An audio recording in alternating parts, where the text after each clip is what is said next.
Welcome back to Working Theory Podcast. As always, my name is JP. Today we are being visited by a very special guest. We have our second political interview of this series. So we are joined today with Peter Warren, and he is running for the 2nd Hampden District of Massachusetts. I'd like to just kind of start it off nice and easy like we did the last one and give Peter the chance to kind of explain who he is and where he's from. And yeah, we'll take the questions from there. All right. Thank you very much for having me. We've been talking about this for a while, and we finally had our schedules connect, so thanks. So, yes, I am Peter Warren. I am running for the 2nd Hampden District in Massachusetts for a state rep seat. And I have lots of reasons why I would do that, and I have reasons why maybe we'll leave this part out, but we have reasons why that I shouldn't. I grew up in Connecticut, and I've lived in Monson for 10 years this summer, and I'm married to my wife. We got married on a bridge over a stream 10 years ago. So That's awesome. Big anniversary coming up. And I'm retired. I worked in the alarm industry and commercial fire for approximately 36 years, give or take, and started with tools, went into sales, went into management, and evolved into project management, went back into sales, designed a lot of my own systems, and it was fun. I really enjoyed it. I loved working with the contractors. So, but I've been retired for 5 years, and I currently sit on the select board in Monson.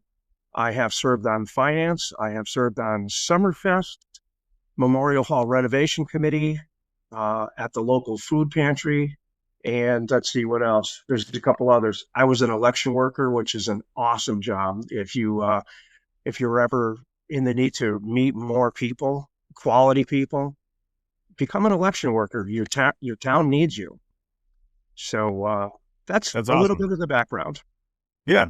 So what towns make up the 2nd Hampden District? So just that would be just for our listeners. Sure. So that would be my town, Monson, precincts B and C. That would be Hampden, East Longmeadow, and that's really, there's 4 out of the 5 precincts. I think precinct 1 is part of a different district. Longmeadow, which is key target, and part of Springfield, which is Ward 6, precincts C and D. Springfield's a pretty big town in Massachusetts. Yeah, it's it's a dramatic change in geography, if you will. When you attempt to walk around and do door knocking in Monson, the driveways are longer, the houses are farther apart, and right. You often find yourself getting your full day of steps.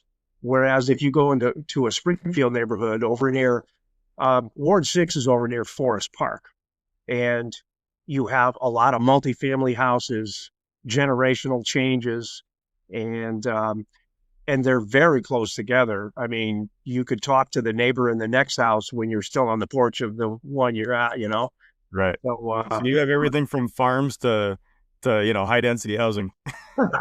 Yeah, absolutely. It's an interesting district. We had our first guest for the series. He was running in the neighboring district, 12th Hampden. He's primarying Pupilo on the Democrat side. So you're not running uncontested. Obviously, you're running against an incumbent who's a Democrat, and you are a Republican, correct? Right. I am Republican. I am running against I think he's in his 9th term, Democrat. He's only been opposed once that I could see, and that was in 2018. And he hasn't been opposed since then, and that was one of the reasons why I decided to jump in. Yeah. So when you're facing such an entrenched opposition, somebody who's been there for a while and has only been opposed once, and obviously that didn't go successfully. Do you know if that was that a primary, or was that somebody from the red side that was going against him? The woman that ran against him was Republican. Okay. Yeah. But when you made what brought you to make the decision to actually go and run this whole campaign? So I had been watching for a little while. Excuse me. I knew that he ran unopposed often, I started to follow like what was going on in the state. And it started with the imbalance of the number of state reps that we have in the state versus the number Republicans versus Democrats. And it is highly skewed to the left.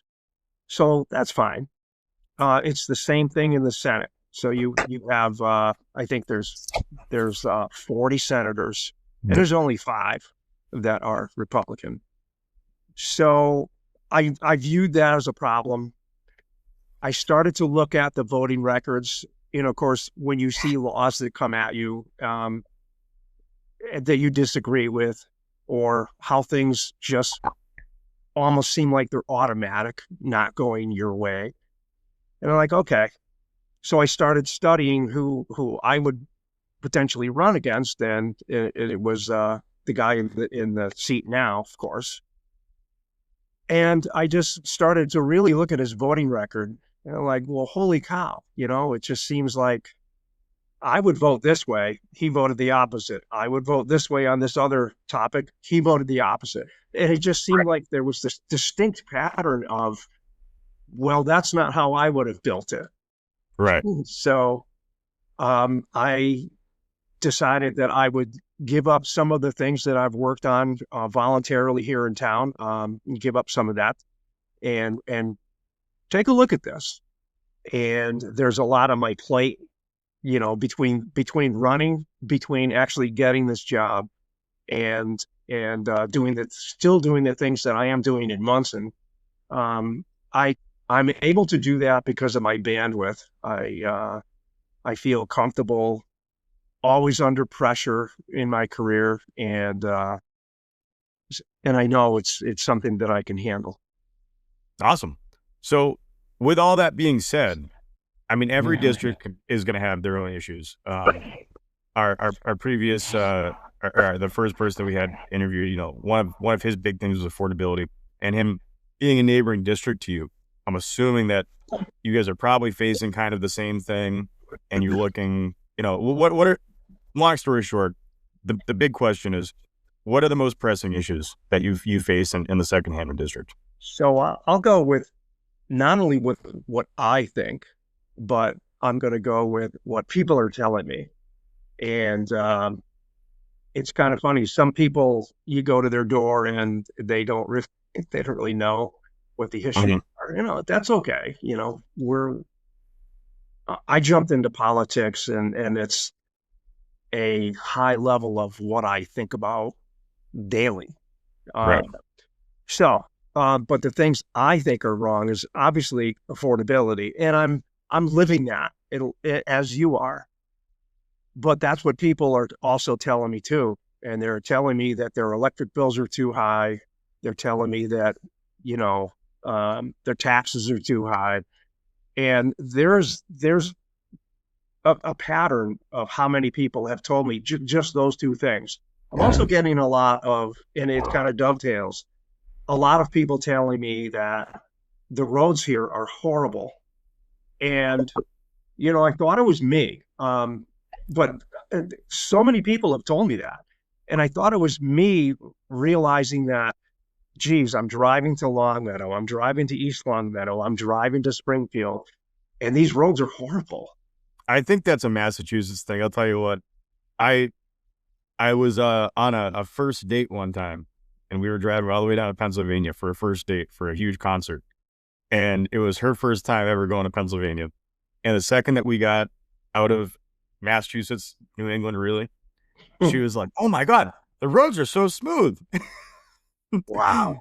I mean, even you go to New Hampshire, some of the highways up in New Hampshire, it's the smoothest driving you'll ever have. It's not just New England. I mean, I really do think Massachusetts, there's got to be some sort of a deal that they've got with the contractors that come in and pave the roads, because whatever ingredients that we use in our asphalt is not the same as the rest of the country. I can tell you that.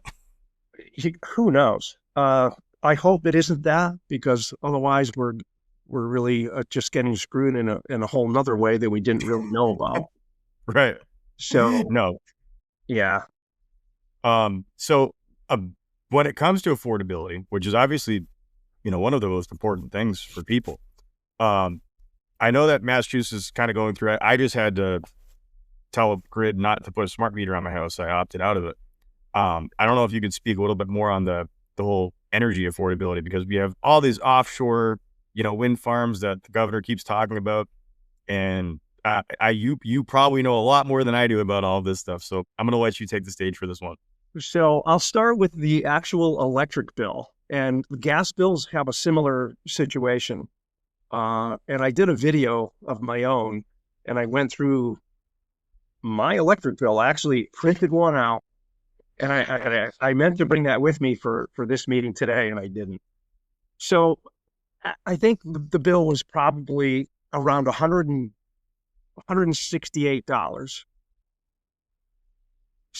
$70 of that was actual usage, the charge for how much electricity we used in our house for that given period. 98 of those dollars were transmission fee, transfer fee, $10 customer charge just to be a customer. Hey, here's $10.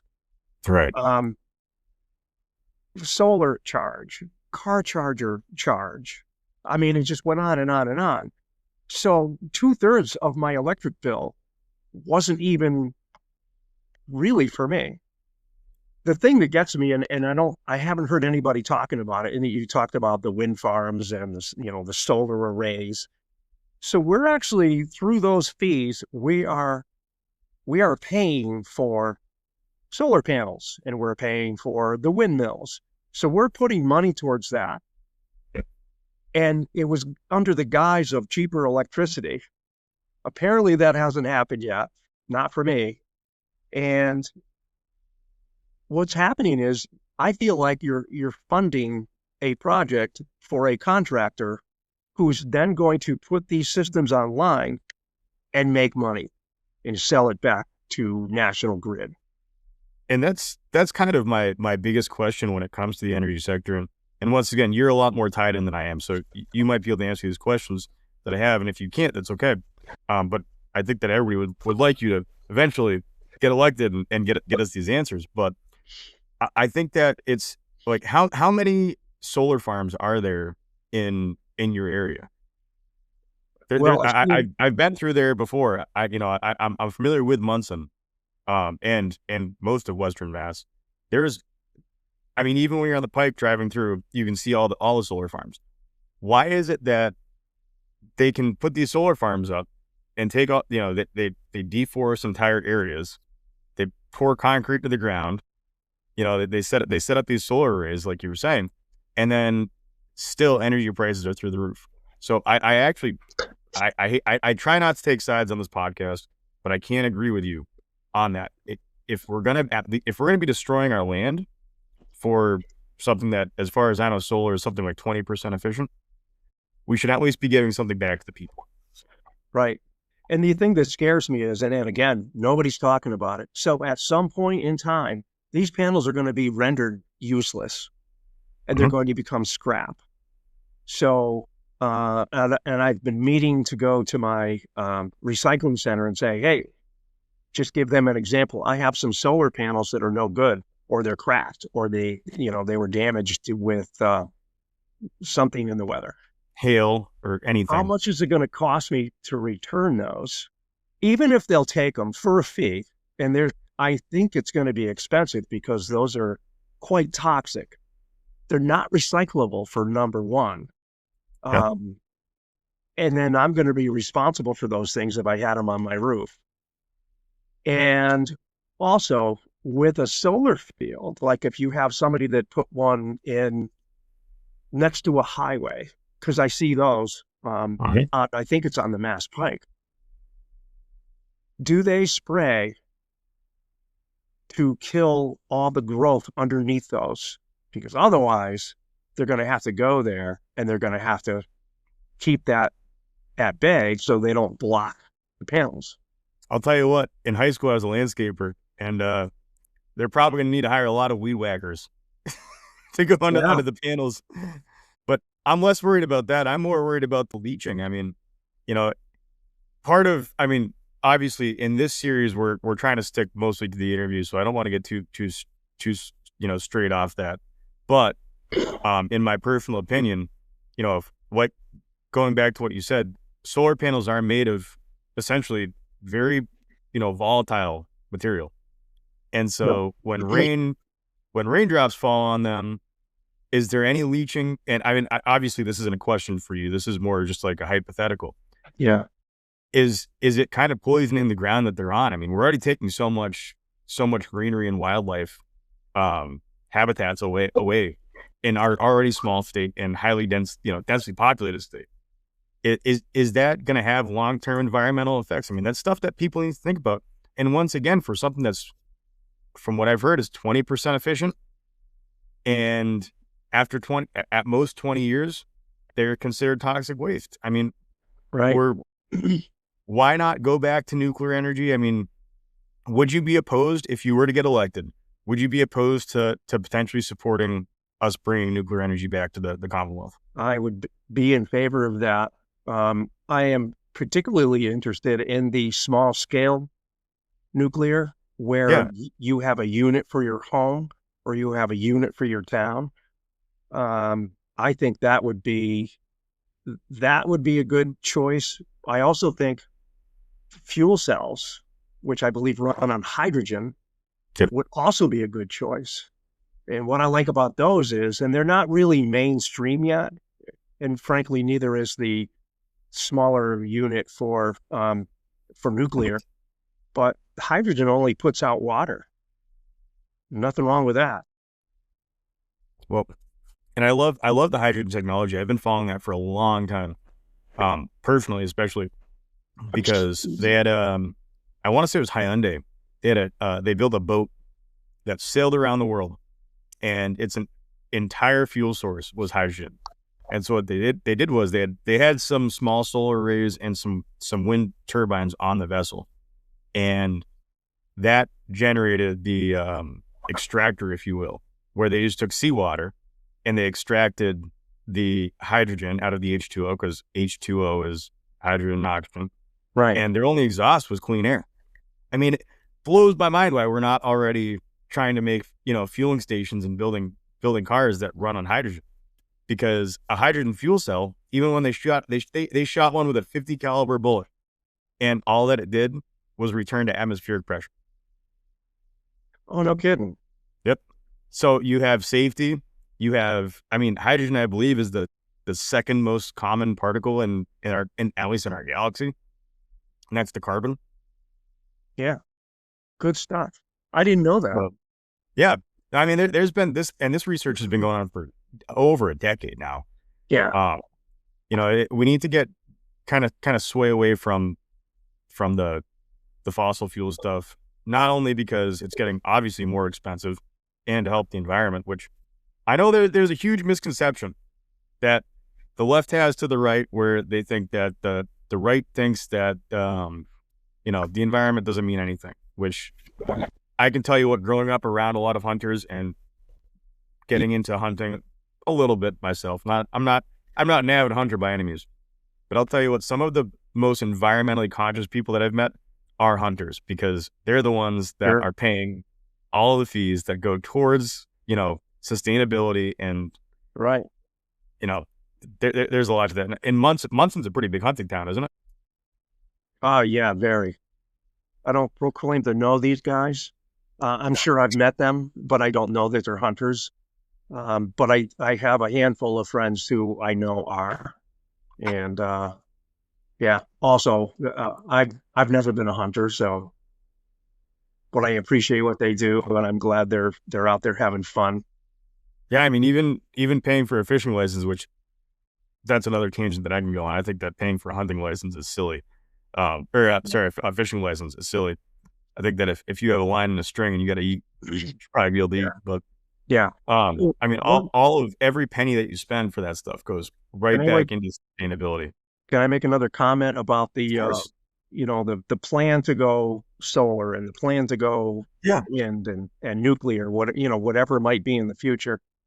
The thing that gets me is they have assigned all these fees on anything fossil, and it's driving up the cost to drive your car, to heat your home. to keep your lights on. And they're doing that prior to all these other mechanisms of feeding the grid. They're not that effective yet. You have to have both, but they're really putting the squeeze on all of the residents and businesses, for that matter, before this stuff is really mainstream and really effective. Right. And it's the thing is, Massachusetts is already one of the most unaffordable states. I mean, we're 50th in job growth, right? Out of every state in the union, we are the smallest in job growth. And I mean, I've heard it said before, and I don't know if it's 100% fact. I've looked into it. It seems to be. Our two largest sectors are education and healthcare. Neither of those really pay taxes. So what is something that you would be able to do should you get elected that would be able to encourage more businesses from other pipelines to come in and really not only create jobs, but also contribute to the state in ways that a lot of our century-old businesses don't? One of the main things is tax relief and the red tape. Businesses are leaving because businesses are there for a reason. You go to work for a reason, to make money. And for you to have these excessive fees, excessive charges, excessive taxes, it hurts. And, I've got a laundry list on one of my apps on my phone of the businesses that have left, let's say in the last 3 years. It is an impressive list. It's impressive for the other states. And it's part of our outward migration because they're taking jobs with them. And when you lose a business, you're losing revenue for the state. And you're losing revenue from every single employee that is now not paying taxes here, because they're either going to where that business is going, or they're taking a job somewhere else, maybe at a lesser value, because they've been there for, at the original business for a number of years. And it's just it's an equation that doesn't work. So, and I also saw somebody point out that there are states that are actually asking businesses and asking people to come down because they're growing and they need bodies to get work done. So there's my favorite saying is, you cannot tax your way to prosperity. And the more we squeeze people and the more we squeeze businesses, the more we're going to lose. Yeah, no, I agree with that. I mean, when I was last summer, I had an internship down in I was working for a company doing, marine construction based out of Maryland, but we were working in Virginia. And it's a different world when you get out of the Northeast. But one thing that I want to touch on, there's a couple things actually, before I forget about it. I want to kind of touch back to something that you brought up earlier about the ratio in Massachusetts between the state house and the Senate. Yeah. I mean, there's 40 senators and you said there's 5 Republicans, correct? Yes, sir. So how many state reps are there and how many are Republican? And do you think that ratio might be why the Commonwealth has gotten itself in too deep? Sure. So there are 160 state rep seats, and there are 25 Republican and 135 Democrat. I think there might be one empty seat. I'm not sure. Uh-huh. So, and without a doubt, I mean, obviously, when something comes to the table to be voted on, we know what's going to happen. The job of the Republicans in this case would be to try to influence people on the other side, because you do need to work together on things, but you need to try to influence people and say, hey, this is a really bad deal for the state, or this is a really bad deal for the people in Western Mass or Central Mass or Eastern Mass. So I know there's a lot of that horse trading going on, but what happens is, and this has been this way for quite some time, and it ebbs and flows a little bit, but nothing to the point where it's gotten to be like a 50-50, and it's a true debate to talk about a topic, to talk about what things should happen. And Right. this really leads to poor decision making, or just too comfortable, and even to the point where they might think that my constituents don't care how I vote. Well, yeah, we do. So, I mean, yeah, it's very interesting. It's funny to see how every district, the more that I talk to people, seems to function like its own little, sub ecosystem of the Commonwealth. And it's very interesting. I mean, obviously, you know this. I don't have to tell you. It's going to be difficult, no matter what, because you're going to be in the minority. But I like what you said, how, you're going to have to work with, I mean, everybody knows how politics works. Well, not everybody, unfortunately, but the people that have been around long enough understand that there are concessions that have to be made to, actually follow through with a greater goal. Right. Right. And do you think that, I mean, just from this conversation, I can see that you have it in your heart, and you'd be capable of it, but it's going to be difficult, like working with being such the minority. Yeah. And I thought about that a few months back, what it would be like, once elected, and I'm in the minority. So, and I thought, geez, I've played competitive sports most of my life, and I'm used to winning. And what is it going to be like to try and not win on a specific goal that I think is the most important thing for the people in my district, because that's how I'm going to think, or that's how I have to think. So it's going to be difficult, but like one of the gubernatorial candidates said, help is on the way. And there are 21 of us now that are running for 21 new state rep Republican candidates running. And I'm hoping we can pick off 10 to 12 seats. That would be great. And then maybe another cycle or two, maybe we can bring this back. I feel like the pendulum is swinging in our direction. I feel like there's so many things that make headlines in the news that are truly negative and look negative on the state. There's so much to like run on as far as, hey, this is what I think, and I wouldn't have done that. But they keep feeding us all these stories of poor management of the state, poor management of funding,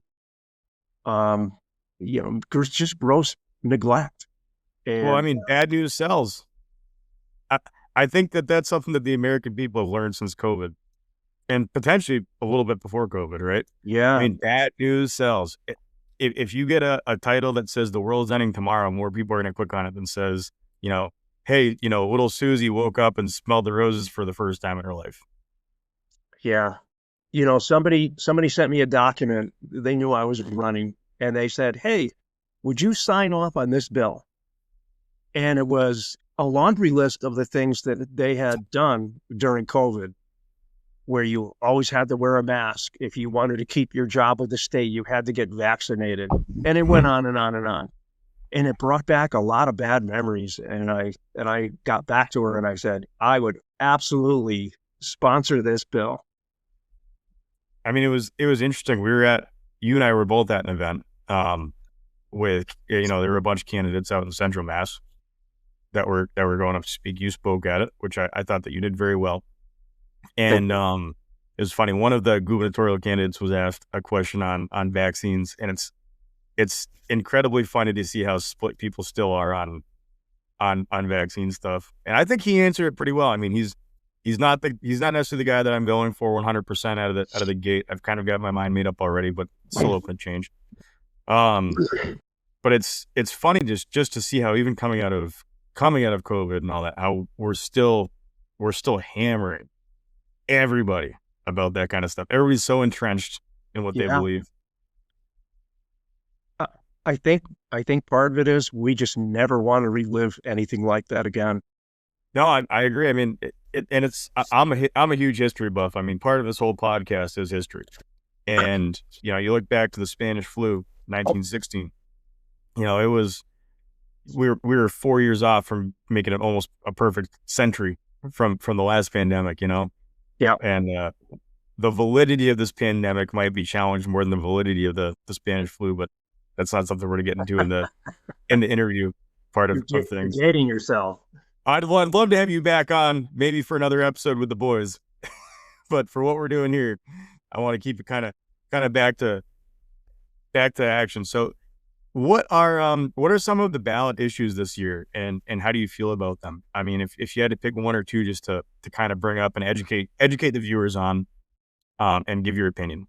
Sure. So obviously, Chapter 135, I really, truly in my heart believe that should be repealed. Yep. And so for the people that don't know what Chapter 135 is, and we have a lot of viewers and listeners that are outside of Massachusetts, and they kind of want to see how wacky the state is right now.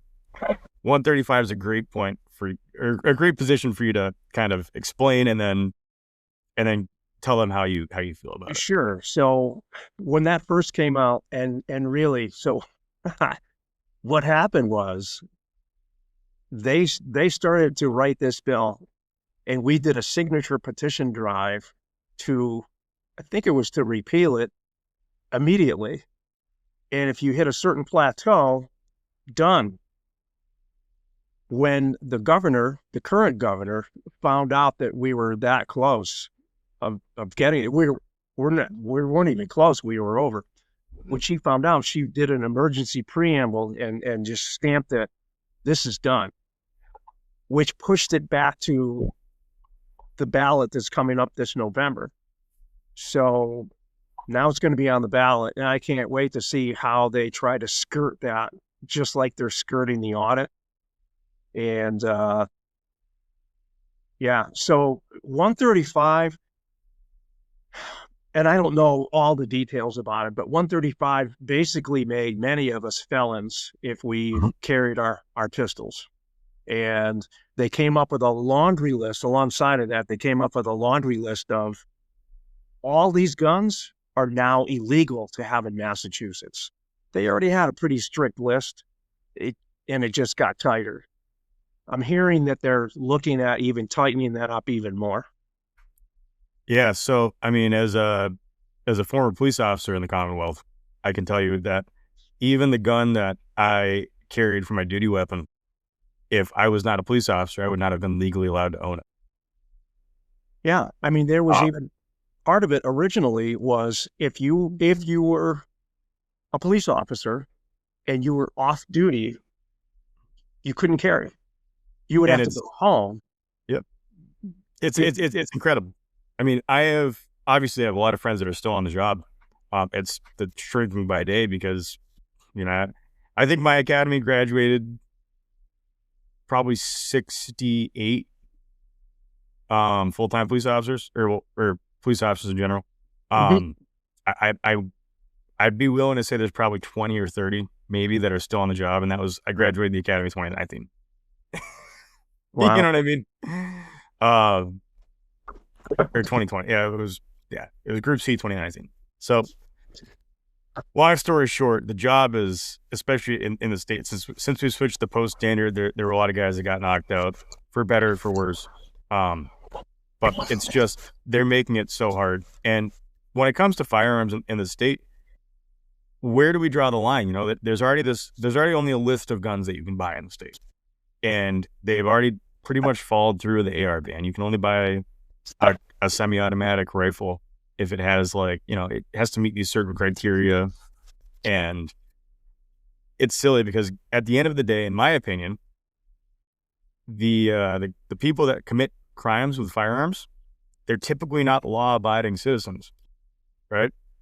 So in my opinion, when you start to impose more and more laws on people having their access to the Second Amendment, it's like taking the horns off the gazelle and telling them it's going to make you safer from those lions. You know? Yeah. Yeah. I had an interesting conversation with a friend who is in town, and she is dead set against guns, like to the point of nobody should have a gun. And I said, you have to understand that if I was carrying a gun right now, it wouldn't be to harm you. Would have nothing to do with that. You should actually feel safer that somebody here in this circumference is going to protect you if something happens. You should feel good about that. Yeah. And she's so far against guns that I don't think she really bought into that, but I wanted her to understand my opinion. Yeah.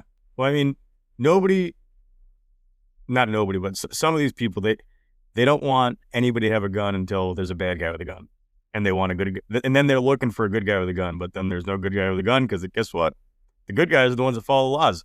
I mean, the vast majority of these incidences where we have what the media calls a mass loss of life, they occur in gun-free zones. Exactly.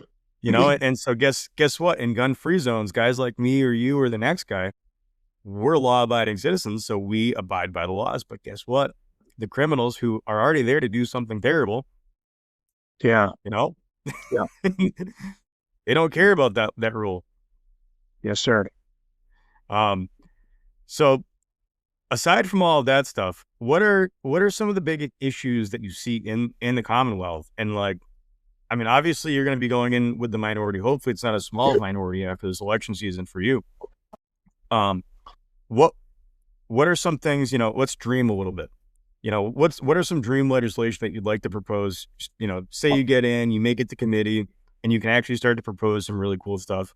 What's something that you, Peter Warren, would like to see happen at the State House? One thing that it sticks in my mind that I noticed that was voted on in the past, again, against the way I would have voted, I would like to bring back legislation to have veterans have first crack at housing.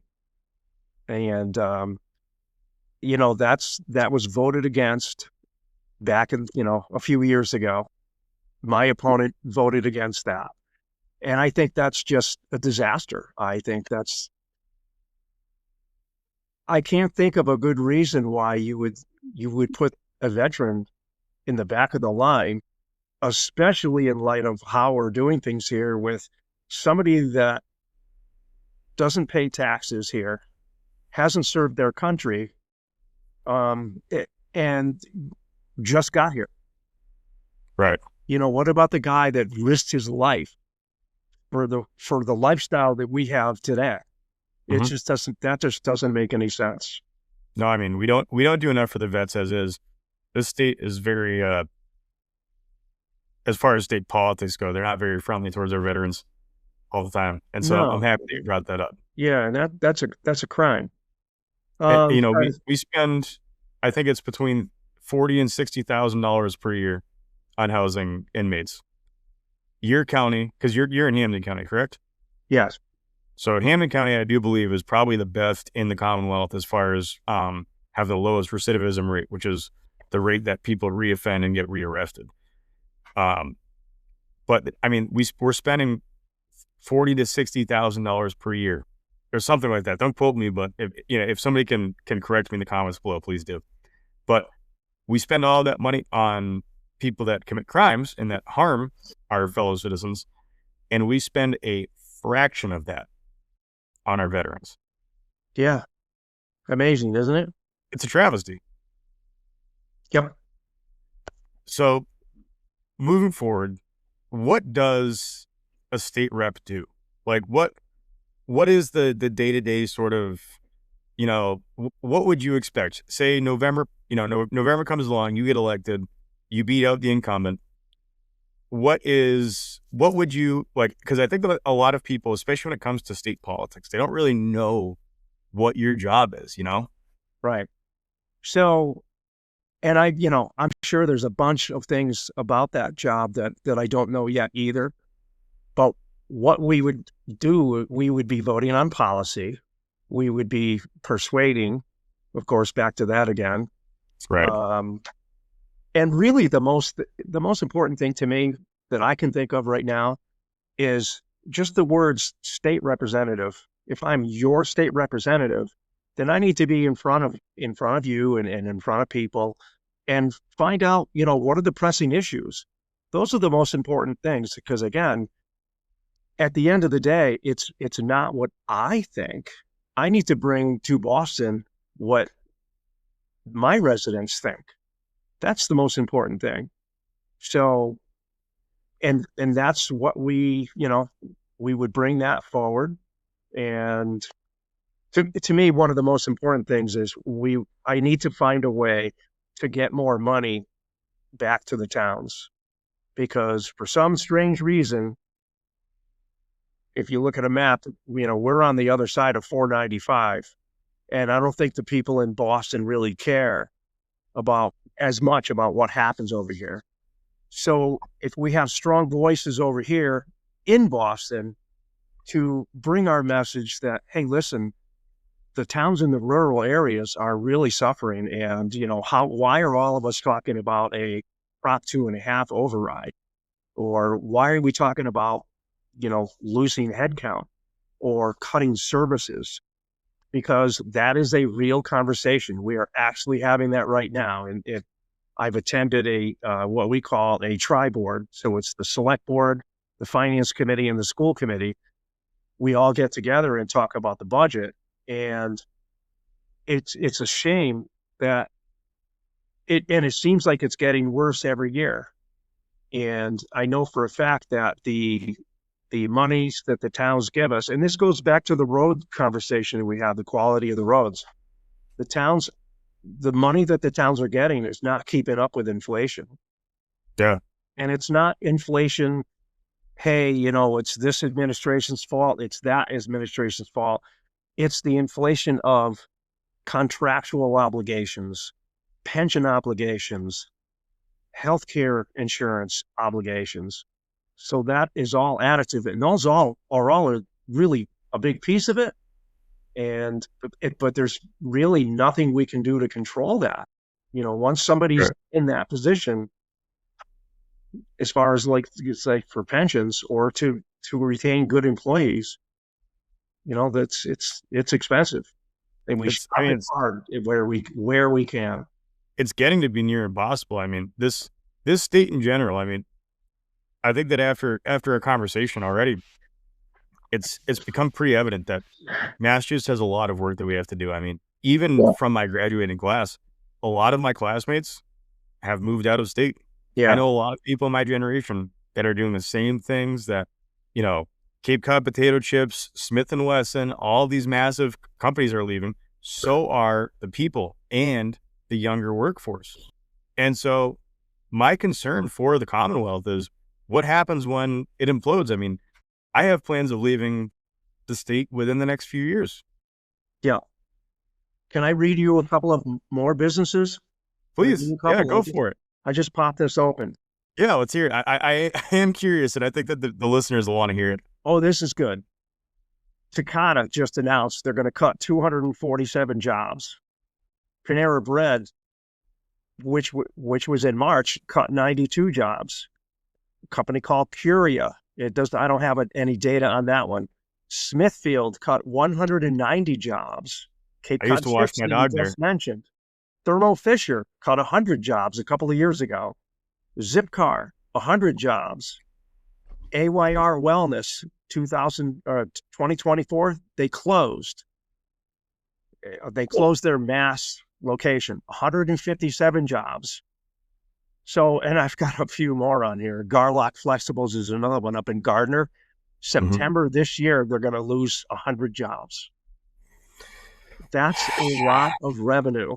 That's a lot of people. Now, think about it. How many of those people are going to end up in the system of collecting unemployment? Well, that's the problem. I mean, I've said it before and I'll say it again. I really think that, and starting in the jails, it would behoove us to at least try. to give better rehabilitation by having job training. But I almost think that at this point we need to reinvent the Job Corps, how it used to be, and take these people that are losing their jobs because the state can't figure their stuff out, and give them training on how to be electricians, how to be plumbers, how to be carpenters, how to be roofers, how to do this, how to do that. Guess what?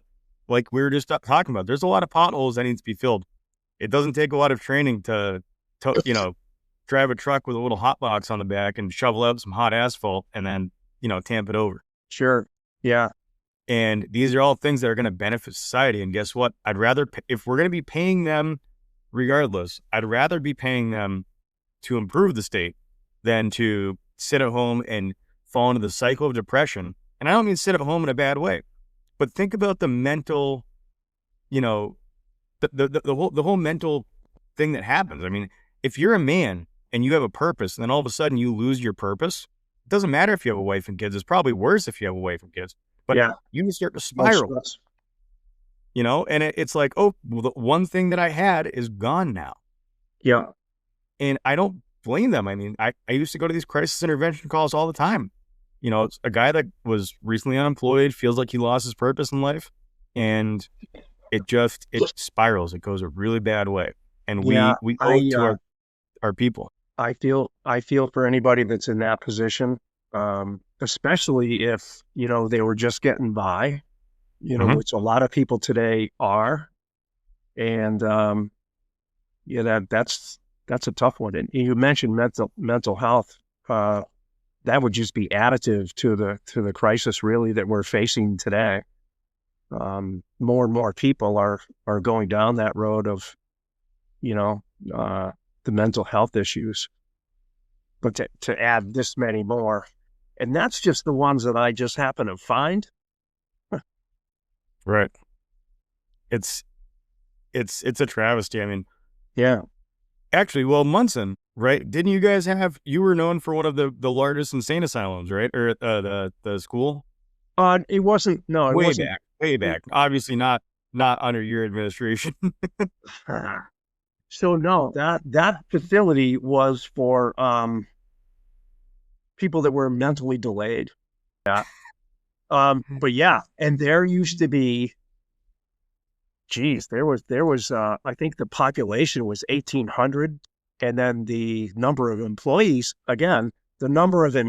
down there was probably equal or greater than that. So that was a hopping place. And actually that is in the process of being reconstructed.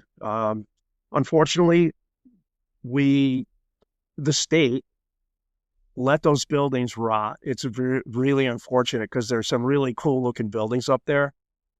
And so they're going to take down as many as, all the ones that have asbestos and they have PCBs and blah, blah, blah.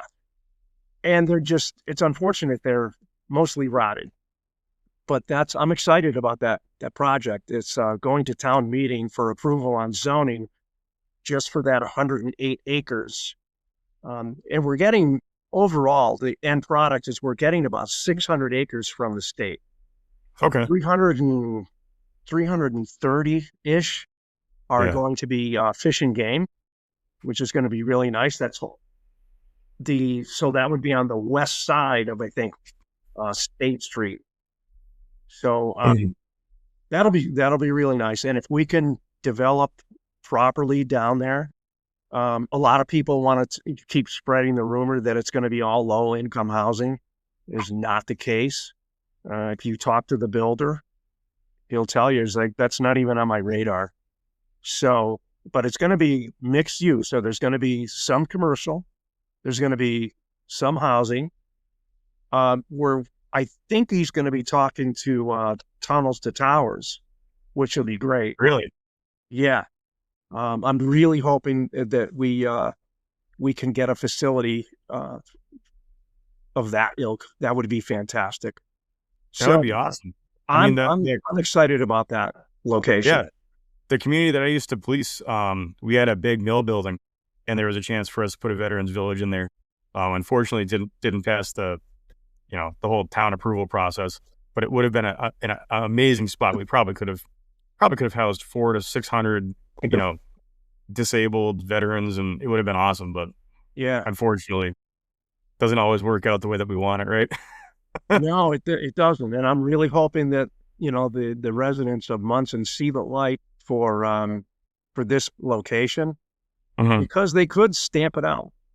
Yeah. And unfortunately, the way that this guy's contract is written, if he doesn't get, what is it? How is it worded? If he doesn't get um like good good information back from the town, or as far as them agreeing that, hey, this is what we want to do, and if we just stonewall him, he has the right by contract to hand the keys back to the state, Mhm. and then they have the right to hand the keys to another developer who then can do whatever he wants there.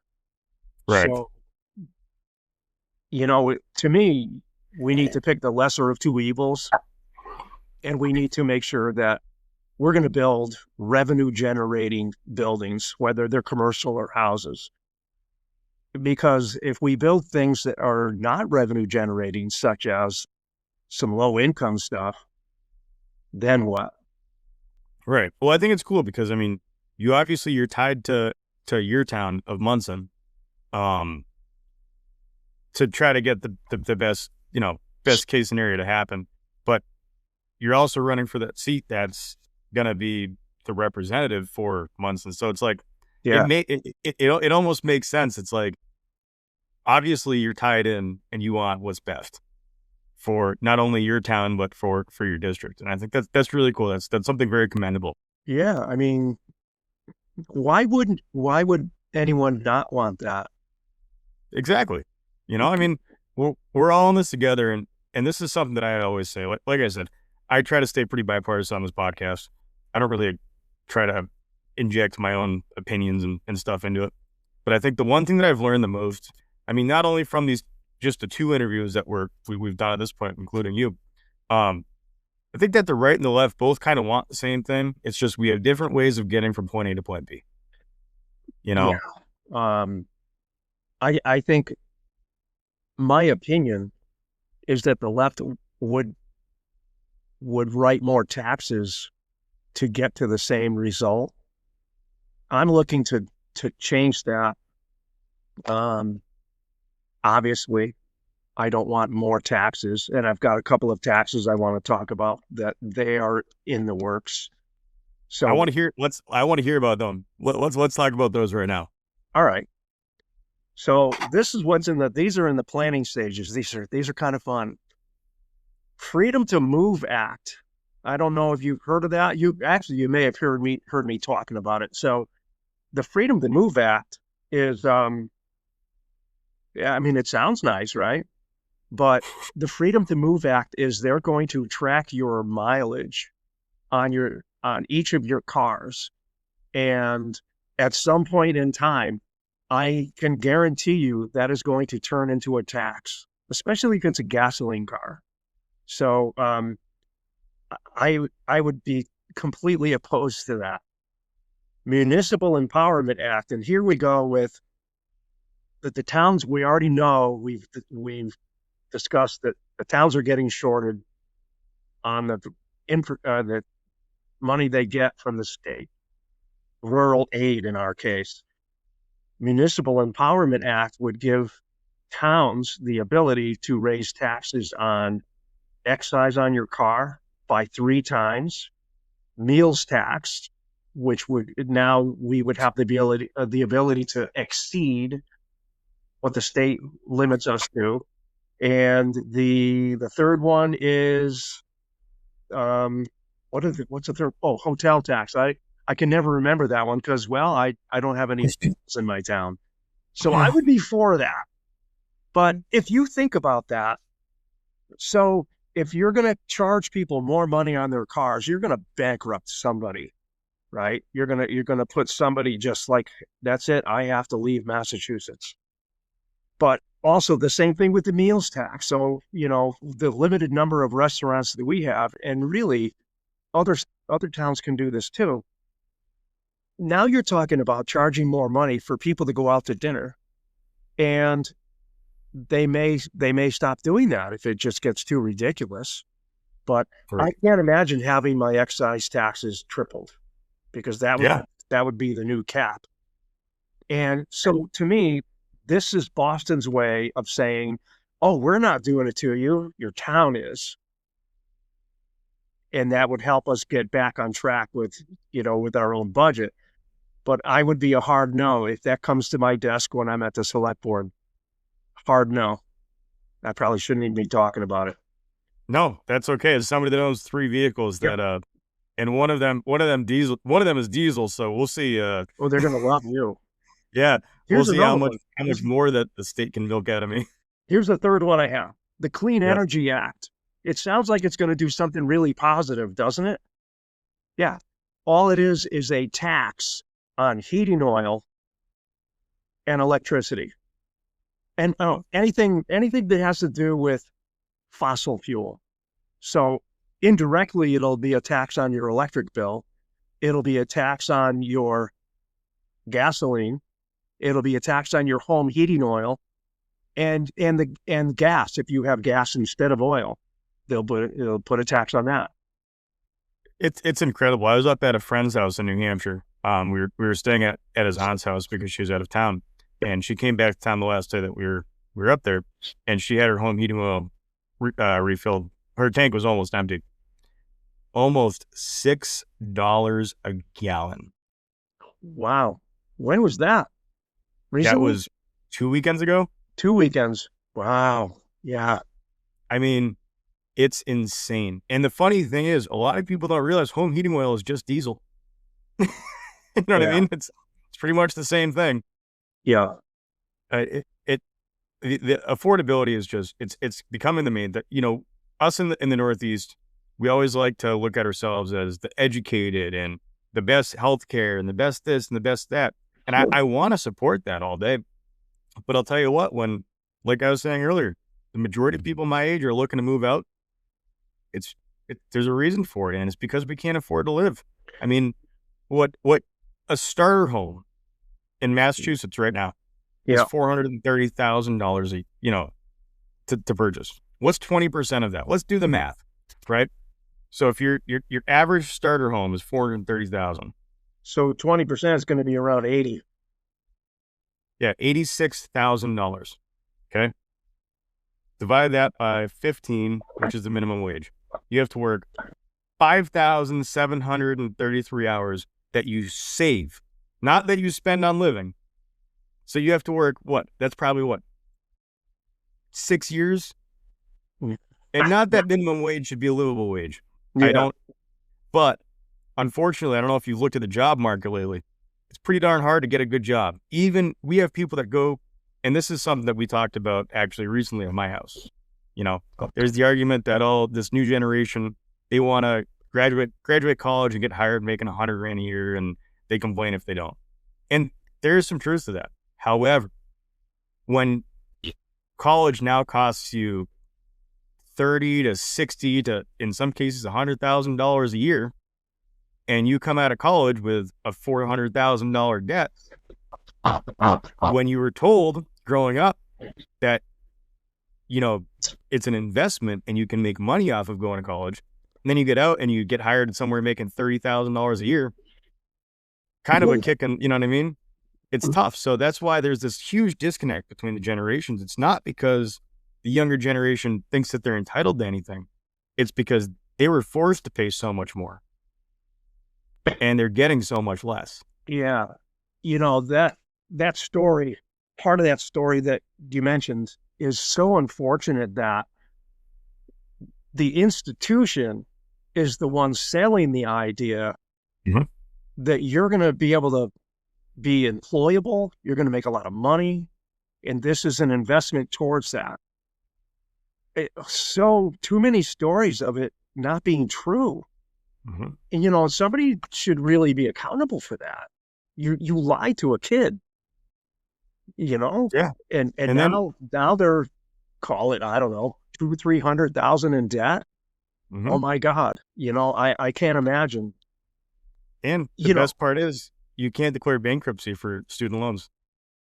oh, I didn't know that. Yeah, you can any other loans, any other thing that you owe. I'm very thankful that I went right into the job force, or the workforce rather. But I know a lot of people, and I mean, they are at wits' end. They are declaring bankruptcy because of credit cards. Because I mean, there's also predatory lending, which we'll get into that once you get elected, and we can talk about how we might be able to help the state fix that problem. But no, I mean, realistically, there are so many people that I know that are they're they're going through bankruptcy and they can't get rid of student debt. That's the one thing that is not Yeah. not forgivable. It's it's unfortunate. And just to touch on what you had said earlier, part of the whole staying away from predatory lending, if you will, Yeah. and I'm hoping, and I'm not really sure. It just seems like so many people get trapped in this that either they weren't paying attention in school or the schools aren't telling them. Mhm. You have to know how to manage this stuff. You have to know that. Look at the back of the application on the credit cards, and it says, well, for the first 6 months, it's going to be 2% or zero. That looks attractive. But the next paragraph says that after that, it's going to be 27.9%. I don't know if that's predatory,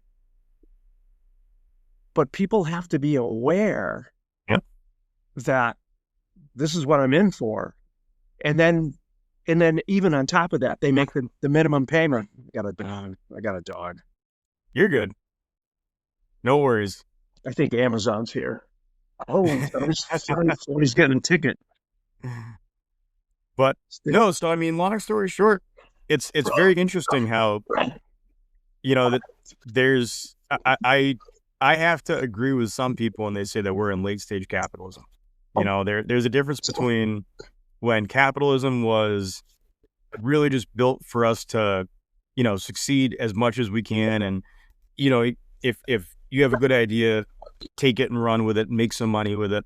And now we're at kind of like we're getting back to the predatory kind of stuff, where I turned 18, I was sent a credit card, and I even took business personal finance classes in high school, which was an elective. Not everybody takes those.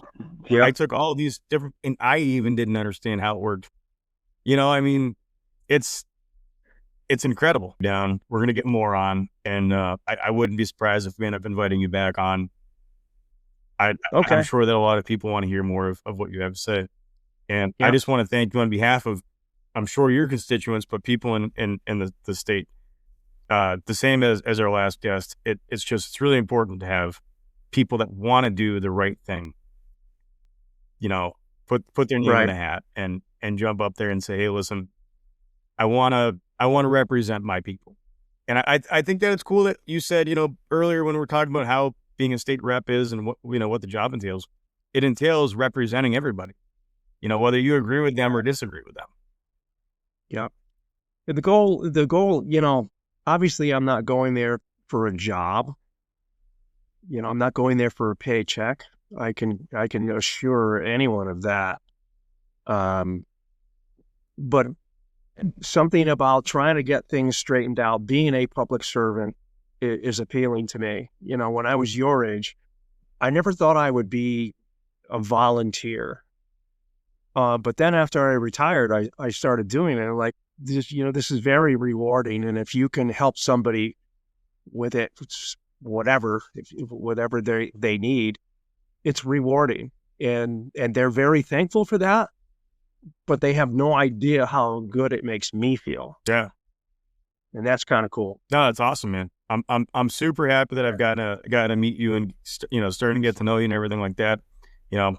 It's you definitely have your head on straight, and I mean, like I said, man, it's a big thing that you're doing. It's awesome. It's great for the state. It's great for your community. I'm happy that you are who you are. Where can people find you? The best place to reach me is my website. It would be peterwarren for ma.com. You can reach me there through email. on the site, and I believe my phone number is listed on there as well. Yeah, I'll put that all in the description below. Sure. Any last words? Anything you want to leave the audience with? No, you know what? I'm always looking for volunteers in the district. There's lots of little tasks to do that would be helpful if there was more people doing it, and there's less work for everybody. And I ask for your vote. It's very important. It's very important that you actually get out and vote. We can do this. We can make things better. And I'm looking forward to the task. I'm excited. I can't wait. That's awesome, man. I'm happy to hear that. So if you want to volunteer, you want to vote, you want to contribute, all of his information is going to be linked below in the description. Thank you guys for watching, and thank you, Peter, for coming on as a guest. Thanks for having me. It's been another episode of Work in Theory, and we are so thankful for you guys. Please make sure that you like, comment, subscribe, share this with anybody that you know.